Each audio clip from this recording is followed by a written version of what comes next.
ഈശോ മിശിഹായ്ക്ക് സ്തുതിയായിരിക്കട്ടെ. ആഴം വചനവിചിന്തനത്തിലേക്ക് ഏവർക്കും ഹൃദ്യമായ സ്വാഗതം. ഈ ഞായറാഴ്ചയോടുകൂടി പരിശുദ്ധ സഭ തൻ്റെ ആരാധനാക്രമ വത്സരത്തിലെ കൈത്താക്കാലത്തിലേക്ക് പ്രവേശിക്കുകയാണ്.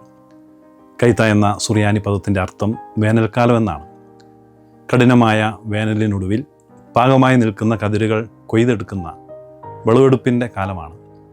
ആത്മീയ ജീവിതത്തിൽ നാം വിയർപ്പൊഴുക്കി വിതച്ച പ്രാർത്ഥനകളും ത്യാഗങ്ങളും സത്പ്രവൃത്തികളും ദൈവത്തിനു മുൻപിൽ കാഴ്ചവയ്ക്കേണ്ട പുണ്യങ്ങളുടെ കൊയ്ത്തുകാലമാണിത്. അപ്പസ്തോലന്മാരുടെ പ്രേക്ഷിത വഴികളിൽ വിരിഞ്ഞ പരിശുദ്ധ സഭയുടെ വളർച്ചയെയും വചനമാകുന്ന വിത്ത് മനുഷ്യഹൃദയങ്ങളിൽ പാകി നൂറുമേനി ഫലം പുറപ്പെടുവിച്ച വിശുദ്ധരുടെ ജീവിതങ്ങളെയും ഈ കാലഘട്ടത്തിൽ നാം അനുസ്മരിക്കുന്നു. രക്ഷാകര ചരിത്രത്തിൻ്റെ സുവർണ നൂലുകളാൽ നെയ്തെടുത്ത തിരുസഭയുടെ പരമമായ അസ്തിത്വവും ദൗത്യവും വെളിപ്പെടുത്തുന്ന 4 തിരുവചന ഭാഗങ്ങളാണ് ഇന്ന് പരിശുദ്ധ സഭ നമുക്കായി ഒരുക്കിയിരിക്കുന്നത്.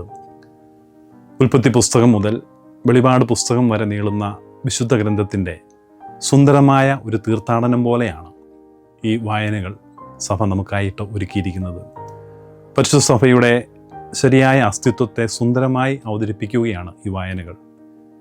ചരിത്രത്തിൽ ദൈവം തന്നെ മണവാട്ടിയായ പരിശുദ്ധ സഭയെ എപ്രകാരമാണ് ഒരു ജനതയായി രൂപപ്പെടുത്തിയതെന്നും ആ സഭയിൽ നാം എപ്രകാരമാണ് വർത്തിക്കേണ്ടതെന്നുമുള്ള ചിന്തകളാണ് ഇന്നത്തെ വായനകൾ നമുക്ക് പ്രദാനം ചെയ്യുന്നത്.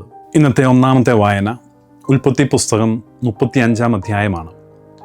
പുറമേ നോക്കുമ്പോൾ യാക്കോബിൻ്റെ 12 മക്കളുടെ പേരുകളും വാർദ്ധക്യത്തിൻ്റെ നിറവിൽ ഇസഹാക്ക് മരിക്കുന്നതുമായ ലളിതമായൊരു കുടുംബ വിവരണം മാത്രമായി ഇത് തോന്നാം.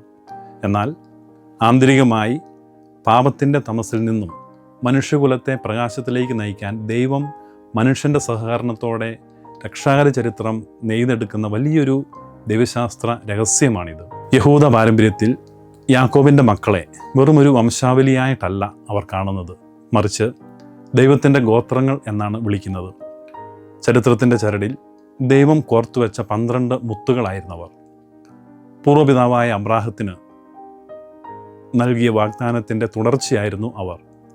മനുഷ്യൻ പാപത്തിൻ്റെ വഴിയിലൂടെ അകന്നുപോയപ്പോൾ വിശുദ്ധിയുടെ വഴിയിലൂടെ അവനെ വീണ്ടെടുക്കുവാൻ ദൈവം തിരഞ്ഞെടുത്ത 12 പ്രകാശ ഗോപുരങ്ങളായിരുന്നു ആ മക്കൾ. യാക്കോബിന് മക്കൾ ജനിക്കുന്നത് വെറുമൊരു ജൈവിക പ്രക്രിയ വഴിയല്ല, മറിച്ച് ദൈവത്തിൻ്റെ പ്രത്യേകമായ ഇടപെടലിലൂടെയാണ്.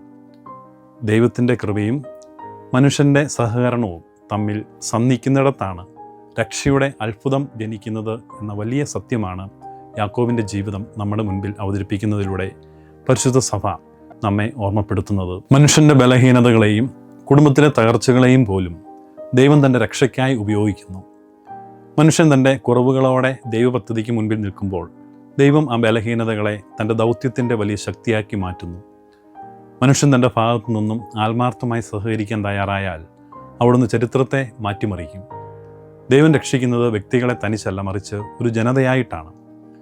12 മക്കൾ ഒരുമിച്ച് നിൽക്കുമ്പോഴാണ് അത് ഇസ്രായേൽ എന്ന വിശുദ്ധ ജനതയാകുന്നത്.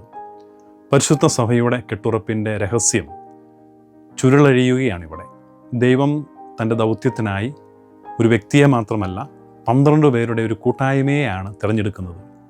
പരിശുദ്ധ സഭ എന്ന കൂട്ടായ്മയിലൂടെ മാത്രമേ ദൈവത്തിൻ്റെ രക്ഷാകര ദൗത്യം ലോകത്തിൽ തുടരാൻ സാധിക്കൂ എന്ന വലിയ ബോധ്യമാണ് ഇന്നത്തെ ഒന്നാമത്തെ വായനയിലൂടെ തിരുസഭ നമുക്ക് നൽകുന്നത്. ഇന്നത്തെ രണ്ടാമത്തെ വായനയായ പുറപ്പാട് പുസ്തകത്തിൽ മോശയുടെ നേതൃത്വത്തിൽ ചെങ്കടൽ മുറിച്ചു കടന്ന അതേ അത്ഭുതം ജോഷുവയുടെ നേതൃത്വത്തിൽ ജോർദാൻ നദിയിൽ ആവർത്തിക്കപ്പെടുകയാണ്. ഇവിടെ നാം കാണുന്നത് ദൈവത്തിൻ്റെ രക്ഷാകര പദ്ധതിക്ക് യാതൊരു തടസ്സവുമില്ല എന്ന വലിയ സത്യമാണ്. ദൈവം ജോഷുവയോട് കൽപ്പിക്കുന്നത് ഇസ്രായേൽ ഗോത്രങ്ങളിൽ നിന്ന് ഓരോരുത്തർ വീതം 12 പുരുഷന്മാരെ തിരഞ്ഞെടുക്കാനാണ്. ജോഷുവയെ തനിയെ പോയി കല്ലുകൾ ചുമന്നില്ല, പ്രമാണിമാർ മാത്രം പോയതുമില്ല, മറിച്ച് 12 ഗോത്രങ്ങളുടെയും പ്രതിനിധികൾ ഒന്നിച്ചാണ് ആ കല്ലുകൾ എടുത്തത്. രക്ഷ എന്നത് ഒറ്റയ്ക്കുള്ള യാത്രയല്ല, അതൊരു കൂട്ടായ്മയുടെ പ്രയാണമാണ്. 12 കല്ലുകൾ ഒന്നിച്ച് ചേർത്ത് വെച്ചപ്പോഴാണ് അതൊരു വലിയ സ്മാരകമായി മാറിയത്. അതുപോലെ വൈവിധ്യങ്ങളായ മനുഷ്യർ മിശിഹായാകുന്ന ജീവനുള്ള കല്ലിനോട് ചേർന്ന് നിൽക്കുമ്പോഴാണ് അത് തിരുസഭ എന്ന ആത്മീയ മന്ദിരമായി മാറുന്നത്. ഭിന്നതകളുടെ ലോകത്ത് കൂട്ടായ്മയുടെ സൗന്ദര്യമാകാനാണ് സഭ വിളിക്കപ്പെട്ടിരിക്കുന്നത് എന്ന വലിയ സത്യം നമുക്ക് മറക്കാതിരിക്കാം. നേതാക്കന്മാർ മാറിയാലും നായകൻ മാറുന്നില്ല. യുഗങ്ങൾ കഴിഞ്ഞാലും ഉടമ്പടി തകരുന്നുമില്ല. മോശയിൽ നിന്നും ജോഷുവയിലേക്ക് അധികാരം കൈമാറിയപ്പോഴും ഇസ്രായേലിനെ നയിച്ച ദൈവത്തിൻ്റെ കരം മാറിയില്ല. ചെങ്കടൽ പിളർത്തിയ അതേ കാരുണ്യം തന്നെയാണ് ജോർദാനെയും വഴിമാറ്റിയത്. ദൈവത്തിൻ്റെ രക്ഷ എന്നത് ഒരു തലമുറയിൽ ഒടുങ്ങുന്നതല്ല, അത് തലമുറകളിൽ നിന്നും തലമുറകളിലേക്ക് ഒഴുകുന്ന നിത്യമായൊരു നദിയാണ്. ജോർദാൻ്റെ നടുവിൽ നിന്ന് എടുത്ത 12 കല്ലുകൾ വരും തലമുറകൾക്ക് വേണ്ടിയുള്ളതായിരുന്നു എന്ന സത്യം നാം മറക്കരുത്. കുട്ടികൾ ഈ കല്ലുകളുടെ അർത്ഥം എന്ത് എന്ന് ചോദിക്കുമ്പോൾ ദൈവം ചെയ്ത അത്ഭുതങ്ങൾ അവർക്ക് പറഞ്ഞു കൊടുക്കണം എന്നാണ് തിരുവചനത്തിൽ നാം കാണുന്നത്. അതായത് ദൈവത്തിൻ്റെ രക്ഷാകര ചരിത്രം വെറും ഒരു ഭൂതകാല സ്മരണയല്ല, അത് വർത്തമാനകാലത്ത് ജീവിക്കുന്ന വിശ്വാസവും ഭാവിയുടെ പ്രത്യാശയുമായി തുടർന്നു പോകേണ്ട ഒന്നാണ്. വിശുദ്ധ ഗ്രന്ഥത്തിൻ്റെ മകുടമായി വിളങ്ങുന്ന വെളിപാട് പുസ്തകം 21 അധ്യായം 9 മുതൽ 27 വരെയുള്ള വാക്യങ്ങൾ പുതിയ ജെറുസലേം എന്ന സ്വർഗീയ നഗരത്തിൻ്റെ മനോഹരമായ ദർശനമാണ് നമുക്ക് സമ്മാനിക്കുന്നത്. പഴയ നിയമത്തിലെ 12 ഗോത്രങ്ങളിൽ ആരംഭിച്ച് ജോഷുവയുടെ പുസ്തകത്തിലെ 12 കല്ലുകളിലൂടെ കടന്ന് സുവിശേഷത്തിൽ മിശിഹ തിരഞ്ഞെടുത്ത 12 അപ്പസ്തോലന്മാരിലൂടെ വളർന്ന ദൈവത്തിൻ്റെ രക്ഷാകര പദ്ധതിയുടെ പരമമായ പൂർത്തീകരണമാണ് ഈ സ്വർഗീയ ജെറുസലേം. വിശുദ്ധ യോഹന്നാൻ ദർശിക്കുന്ന സ്വർഗീയ ജെറുസലേമിന് വലിയൊരു മതിലുണ്ട്. അതിന് 12 കവാടങ്ങളുമുണ്ട്. ആ കവാടങ്ങളിൽ ഇസ്രായേൽ മക്കളുടെ 12 ഗോത്രങ്ങളുടെ പേരുകൾ രേഖപ്പെടുത്തിയിരിക്കുന്നു. അതുമാത്രമല്ല, ആ നഗരത്തിൻ്റെ മതിലിന് 12 അടിത്തറകളുണ്ട്. അതിൽ കുഞ്ഞാടിൻ്റെ 12 അപ്പോസ്തലന്മാരുടെ പേരുകളും രേഖപ്പെടുത്തിയിട്ടുണ്ട് എന്ന് വാക്യം 12 മുതൽ 14 വരെ നമ്മൾ വായിക്കുന്നുണ്ട്. പഴയ നിയമത്തിൻ്റെ പൈതൃകവും പുതിയ നിയമത്തിൻ്റെ പ്രകാശവും ഒന്നിച്ചു ചേരുന്ന ഉദാത്തമായൊരു കാഴ്ചയാണിത്. ഗോത്രങ്ങളുടെ വാഗ്ദാനവും അപ്പസ്തോലന്മാരുടെ വിശ്വാസവും ഒരേ മതിൽക്കെട്ടിൽ കെട്ടുറപ്പോടെ നിൽക്കുന്നു. ചരിത്രത്തിൽ ദൈവം തുടങ്ങിയ രക്ഷാകര പദ്ധതി ഒരിടത്തും മുറിഞ്ഞു പോയിട്ടില്ല. അത് പഴയ നിയമത്തിൽ തുടങ്ങി പുതിയ നിയമത്തിലൂടെ വളർന്ന് ഇതാ തിരുസഭയിലൂടെ സ്വർഗീയ മഹിമയിൽ എത്തിയിരിക്കുന്നു. പരിശുദ്ധ സഭ എന്നത് മനുഷ്യൻ്റെ വീണ്ടെടുപ്പിനായി അനാദി മുതൽ ദൈവം ഒരുക്കിയ പദ്ധതിയായിരുന്നു എന്ന ഏറ്റവും ശക്തമായ സൂചനയാണ് ഈ തിരുവചനങ്ങൾ നമുക്ക് നൽകുന്നത്. ഇന്നത്തെ 4ാമത്തെ വായനയായ സുവിശേഷ വായനയിൽ ഈശോ തിരഞ്ഞെടുത്ത 12 ശ്ലീഹന്മാരുടെ പേര് എടുത്തു പറയുന്നുണ്ട്. ഇവിടെ നമ്മൾ ശ്രദ്ധിക്കേണ്ട ഒരു പ്രധാനപ്പെട്ട കാര്യം, അവരാരും വലിയ പണ്ഡിതന്മാരോ സമൂഹത്തിൽ ഉന്നത സ്ഥാനം അലങ്കരിച്ചവരോ ആയിരുന്നില്ല. സാധാരണക്കാരായ മീൻപിടുത്തക്കാരും പാവിയായി മുദ്രകുത്തപ്പെട്ട നികുതി പിരിവുകാരനും ഒക്കെ ഉണ്ടായിരുന്നു. ദൈവം നമ്മെ തിരഞ്ഞെടുക്കുന്നത് നമ്മുടെ വലിയ യോഗ്യതകൾ നോക്കിയല്ല, അവിടുന്ന് വിളിക്കുന്നവരെ തൻ്റെ കൃപയാൽ യോഗ്യരാകുന്നു എന്നതാണ് ഏറ്റവും പ്രധാനപ്പെട്ട കാര്യം. നമ്മുടെ കുറവുകളെ ഓർത്ത് നാം ഭാരപ്പെടേണ്ടതില്ല. ദൈവകരങ്ങളിൽ നമ്മെ തന്നെ സമർപ്പിച്ചാൽ മാത്രം മതി എന്നുള്ളൊരു ഓർമ്മപ്പെടുത്തലും കൂടെയാണിത്. ലോകത്തിൻ്റെ അളവുകോലുകൾ വെച്ച് ദൈവം മനുഷ്യരെ അളക്കാറില്ല. ലോകം തിരസ്കരിച്ച ഇടങ്ങളിൽ നിന്നാണ് ദൈവം പലപ്പോഴും തൻ്റെ നിയോഗങ്ങളെ തിരഞ്ഞെടുക്കുന്നത്. നമ്മുടെ ഭൂതകാലത്തിൻ്റെ കറകളോ ബലഹീനതകളോ കുറവുകളോ അവിടത്തേക്ക് അതൊരു തടസ്സമേ അല്ല. ഹൃദയത്തിൽ തെളിയുന്ന ലളിതമായൊരു നന്മയും അവിടുത്തെ കരങ്ങളിലേക്ക് സ്വയം വിട്ടുകൊടുക്കുവാനുള്ള നമ്മുടെ സമർപ്പണ ബോധവും മാത്രമാണ് അവിടുന്ന് നമ്മിൽ നിന്നും പ്രതീക്ഷിക്കുന്നതും ആഗ്രഹിക്കുന്നതും. യോഗ്യതയുള്ളവരെ അല്ല അവിടുന്ന് വിളിക്കുന്നത്, മറിച്ച് വിളിക്കപ്പെട്ടവരെ തൻ്റെ കൃപയാൽ അവിടുന്ന് യോഗ്യരാക്കി മാറ്റുകയാണ് ചെയ്യുന്നത്. പരിശുദ്ധ സഭ എന്നത് യോഗ്യരുടെ ഒരു കൂട്ടമല്ല, കൃപ ലഭിച്ചവരുടെ ഒരു സമൂഹമാണ്. ഈശോ അവരെ അയക്കുമ്പോൾ പറയുന്നത്, നിങ്ങൾ വിജാതിയരുടെ അടുത്തേക്ക് പോകരുത്, സമരിയാക്കാരുടെ പട്ടണത്തിൽ പ്രവേശിക്കുകയും അരുത് എന്നാണ്. ശരിക്കും എന്താണ് ഈ വചനത്തിൻ്റെ അർത്ഥം? ദൈവശാസ്ത്രപരമായി രക്ഷാകര ചരിത്രത്തിന് കൃത്യമായൊരു ക്രമമുണ്ട്. അബ്രാഹാം മുതൽ പ്രവാചകന്മാർ വരെ നീളുന്ന യുഗങ്ങളിലൂടെ ദൈവം ആദ്യം ഉടമ്പടി ചെയ്തത് ഇസ്രായേൽ ജനത്തോടാണ്. അതുകൊണ്ട് മണവാളനായ മിശിഹ വരുമ്പോൾ ആ രക്ഷാ സന്ദേശം ആദ്യം കേൾക്കാൻ അവകാശമുള്ളവർ ആ ജനതയാണ്. ശിഷ്യന്മാർ സുവിശേഷവേലയിൽ തുടക്കക്കാരായിരുന്നു എന്ന് നമുക്കറിയാം. ഭാഷയും സംസ്കാരവും അപരിചിതമായ വിജാതിയരുടെ ഇടയിലേക്കോ ശത്രുത പുലർത്തിയിരുന്ന സമരിയാക്കാരുടെ അടുത്തേക്കോ തുടക്കത്തിലേ പോയാൽ ആ ദൗത്യം പരാജയപ്പെടാൻ എല്ലാ സാധ്യതയും ഉണ്ടായിരുന്നു. തങ്ങൾക്ക് പരിചിതമായ ഒരേ വിശ്വാസവും ആചാരവുമുള്ള ഇസ്രായേൽ മക്കളുടെ ഇടയിൽ അവർ ആദ്യം പരിശീലനം നേടണമെന്ന് ഈശോ ആഗ്രഹിച്ചു. തുടർന്ന് ഈശോ അപ്പോസ്തലന്മാർക്ക് നൽകുന്ന ജീവിതശൈലിയുടെ പ്രമാണം വിപ്ലവാത്മകമാണ്.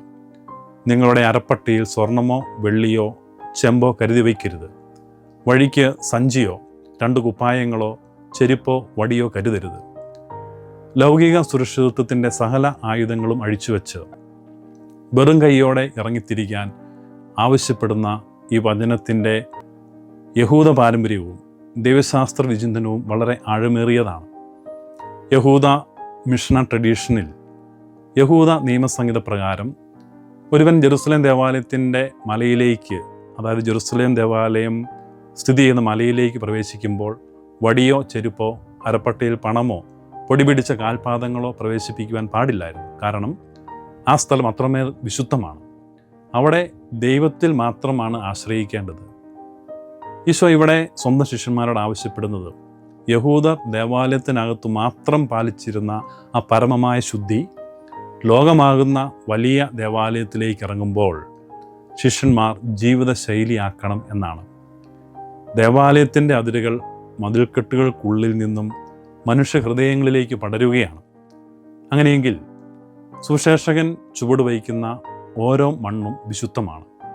അവിടെ ലൗകിക സമ്പത്തിൻ്റെ അഹങ്കാരമല്ല, ദൈവസന്നിധാനത്തിൻ്റെ വിനയമാണ് പ്രകടമാകേണ്ടത്. കാരണം സുവിശേഷത്തിൻ്റെ വളർച്ച മിശിഹായുടെ ശരീരത്തിൻ്റെ പരിശുദ്ധ സഭയുടെ വളർച്ചയാണ്. അവിടെ ലൗകികതയ്ക്ക് യാതൊരു പ്രസക്തിയുമില്ല. ലൗകികമായ ആകുലതകൾ സുവിശേഷത്തിൻ്റെ ഭംഗി കുറയ്ക്കാൻ പാടില്ല. അതുകൊണ്ട് നമുക്ക് നമ്മുടെ ഉള്ളിലെ ഭൗതിക ചിന്തകളുടെ ചെരുപ്പുകൾ അഴിച്ചു മാറ്റാം. സുരക്ഷിതത്വത്തിൻ്റെ വടികൾ നമുക്ക് ദൂരെ എറിയാം. വചന പ്രഘോഷണ വേദികളെ മിശിഹായുടെ ശരീരം വളരുന്ന വിശുദ്ധ ബലിപീഠങ്ങളായി കണ്ട് ദൈവത്തിൽ മാത്രം ആശ്രയിച്ച് നമുക്ക് മുൻപോട്ട് നടക്കാം. അപ്പോൾ പരിശുദ്ധ സഭ ഇനിയും ജീവനുള്ള കല്ലുകളാൽ ഈ ലോകത്തിൽ ജ്വലിച്ചു നിൽക്കും. ഈശോ നൽകുന്ന ഏറ്റവും ഭീതിജനകമായ ഒരു മുന്നറിയിപ്പ് നാം ഈ തിരുവചനത്തിൽ കേൾക്കുന്നുണ്ട്. ആരെങ്കിലും നിങ്ങളെ സ്വീകരിക്കാതെയോ നിങ്ങളുടെ വചനം ശ്രവിക്കാതെയോ ഇരുന്നാൽ നിങ്ങളുടെ കാൽപാദങ്ങളിലെ പൊടി തട്ടിക്കളയുവിൻ. വിധി ദിവസത്തിൽ ആ പട്ടണത്തേക്കാൾ സോദോം ഗൊമോറ ദേശങ്ങൾക്ക് കൂടുതൽ ആശ്വാസമുണ്ടാകുമെന്ന് ഞാൻ നിങ്ങളോട് പറയുന്നു. എന്താണ് ഈ കാലിലെ പൊടി തട്ടിക്കളയൽ? ഇതിനു പിന്നിലുള്ളത് ഒരു യഹൂദ പാരമ്പര്യമാണ്. ഒരു യഹൂദൻ അന്യദേശങ്ങളിൽ, അതായത് വിജാതീയരുടെ നാട്ടിൽ യാത്ര ചെയ്ത് തിരികെ വിശുദ്ധ നാടായ ഇസ്രായേലിലേക്ക് പ്രവേശിക്കുമ്പോൾ അതിർത്തിയിൽ വെച്ച് തൻ്റെ വസ്ത്രങ്ങളിലും ചെരുപ്പുകളിലുമുള്ള പൊടിപടലങ്ങൾ തട്ടിക്കളയുമായിരുന്നു. അത് അവരുടെ നിയമമായിരുന്നു. വിജാതീയരുടെ നാട്ടിലെ അവിശ്വാസവും ആത്മീയ അശുദ്ധിയും ദൈവത്തിൻ്റെ സ്വന്തം നാട്ടിലേക്ക് പടരാതിരിക്കാനുള്ള അടയാളമായിരുന്നു. ആ സമൂഹം പുലർത്തിയിരുന്ന മുൻകരുതലായിരുന്നു. ഈശോ ഇവിടെ സ്വന്തം ശിഷ്യന്മാരോട് പറയുന്നത് വിപ്ലവാത്മകമായ ഒരു കാര്യമാണ്. ദൈവത്തിൻ്റെ വചനം നിരാകരിക്കുന്ന നഗരം ഏതോ അത് ഇസ്രായേലിൻ്റെ മണ്ണിലാണെങ്കിൽ പോലും അത് വിജാതീയ ദേശത്തിന് തുല്യമാണ്. ദൈവരാജ്യത്തിൻ്റെ സുവിശേഷത്തെ തള്ളിക്കളയുന്നവർ സ്വന്തം ഭവനങ്ങളെ അന്യദേശങ്ങളാക്കി മാറ്റുകയാണ്. ബെനഡിക്റ്റ് 16 മാർപ്പാപ്പ ഈ ഭാഗത്തെക്കുറിച്ച് പറയുന്ന ഒരു വലിയ സത്യമുണ്ട്. ദൈവത്തെ നിരസിക്കുന്ന നഗരങ്ങളുടെ ഏറ്റവും വലിയ വിധി ദൈവം അവരെ ശിക്ഷിക്കുന്നു എന്നതല്ല, മറിച്ച് ദൈവം തൻ്റെ സമാധാനവുമായി അവിടെ നിന്നും കടന്നു പോകുന്നു എന്നതാണ്. പ്രിയപ്പെട്ടവരെ, ഈ 4 വായനകളും നമ്മോട് പറയുന്നത് പരിശുദ്ധ സഭ എന്നത് കേവലം ഒരു കെട്ടിടമല്ല, മറിച്ച് ചരിത്രത്തിൽ ദൈവം രൂപപ്പെടുത്തിയ ജ്വലിക്കുന്ന ഒരു കൂട്ടായ്മയാണ്. ദൈവം തൻ്റെ രഹസ്യങ്ങൾ ഒളിപ്പിച്ചു വച്ചിരിക്കുന്ന ഇടമാണ് പരിശുദ്ധ കത്തോലിക്ക സഭ. അങ്ങനെയെങ്കിൽ പരിശുദ്ധ സഭയുടെ ഈ വിശുദ്ധ ബലിപീഠത്തിന് ചുറ്റുമിരിക്കുന്ന നമ്മളും ആ 12 കല്ലുകൾ പോലെ അപ്പസ്തോലിക വിശ്വാസത്തിന്മേൽ പടുത്തുയർത്തപ്പെട്ട ജീവനുള്ള കല്ലുകളാണ്. എന്നാൽ ഇന്ന് നാം നമ്മുടെ കുടുംബങ്ങളുടെയും ഹൃദയങ്ങളുടെയും വാതിലുകൾ ഈ വചനത്തിന് മുൻപിൽ, പരിശുദ്ധ സഭയുടെ പ്രബോധനങ്ങളുടെ മുൻപിൽ അടച്ചു കളയുന്നുണ്ടോ? ഭൗതികതയുടെ പൊടിപടലങ്ങൾ കാരണം മിശിഹ നമ്മുടെ പടിവാതിൽക്കൽ നിന്ന് കാലിലെ പൊടി തട്ടിക്കളഞ്ഞ് പടിയിറങ്ങിപ്പോകാൻ ഇടയാകുന്നുണ്ടോ? നമുക്ക് വിചിന്തനത്തിന് വിധേയമാക്കാം നമ്മുടെ ജീവിതത്തെ. പരിശുദ്ധ സഭയെ സ്നേഹിക്കാത്ത, വചനത്തെ നിരസിക്കുന്ന വിജാതീയ ഭവനങ്ങളാകാതെ കൂദാശകളുടെ ജീവജലം കുടിച്ച് വചനത്തിൻ്റെ വലിയ പ്രകാശമായി മാറാൻ ഈ തിരുവചന രഹസ്യങ്ങൾ നമ്മെ ഒരുക്കട്ടെ. ചരിത്രത്തിൽ നിന്നും നിത്യതയിലേക്ക് പരിശുദ്ധ സഭയോടൊപ്പം കൈകോർത്ത് നടക്കാൻ പാകത്തിൽ പൂർണ്ണമായ ഒരു ആത്മസമർപ്പണത്തോടെ നമുക്ക് ഈ തിരുകർമ്മങ്ങളിൽ പങ്കുചേരാം. അതിനുള്ള കൃപ ദൈവം നമുക്ക് തരട്ടെ എന്ന് ഏറ്റവും ആത്മാർത്ഥമായിട്ട് ആശംസിക്കുകയും പ്രാർത്ഥിക്കുകയും ചെയ്യുന്നു.